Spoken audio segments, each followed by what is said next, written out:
Rojava gerçekten Kürt halkının bilinçli, kendini bilen, Kürdüm diyen, insanım diyen halkların, aslında sadece Kürtlerin değil, tüm halkların kırmızı çizgisi olmalıdır, kırmızı çizgisidir diye düşünüyoruz.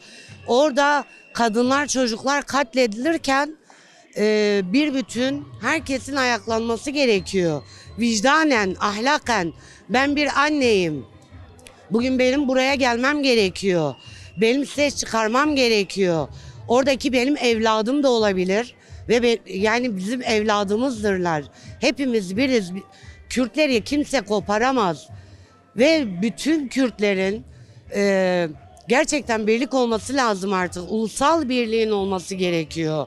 Orada anlaşma yapıldığı söylendi.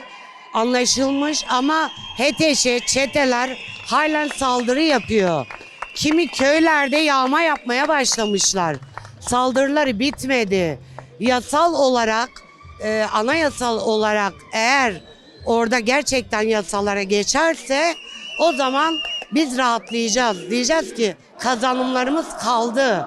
Kürt halkının emeği, kazanımları, milyonlarca insan vefat etti. Yani öyle kolay değil. Kürtlerin var olan değerleri var olan kazanımlarını asla Kürt halkı vermeyecektir.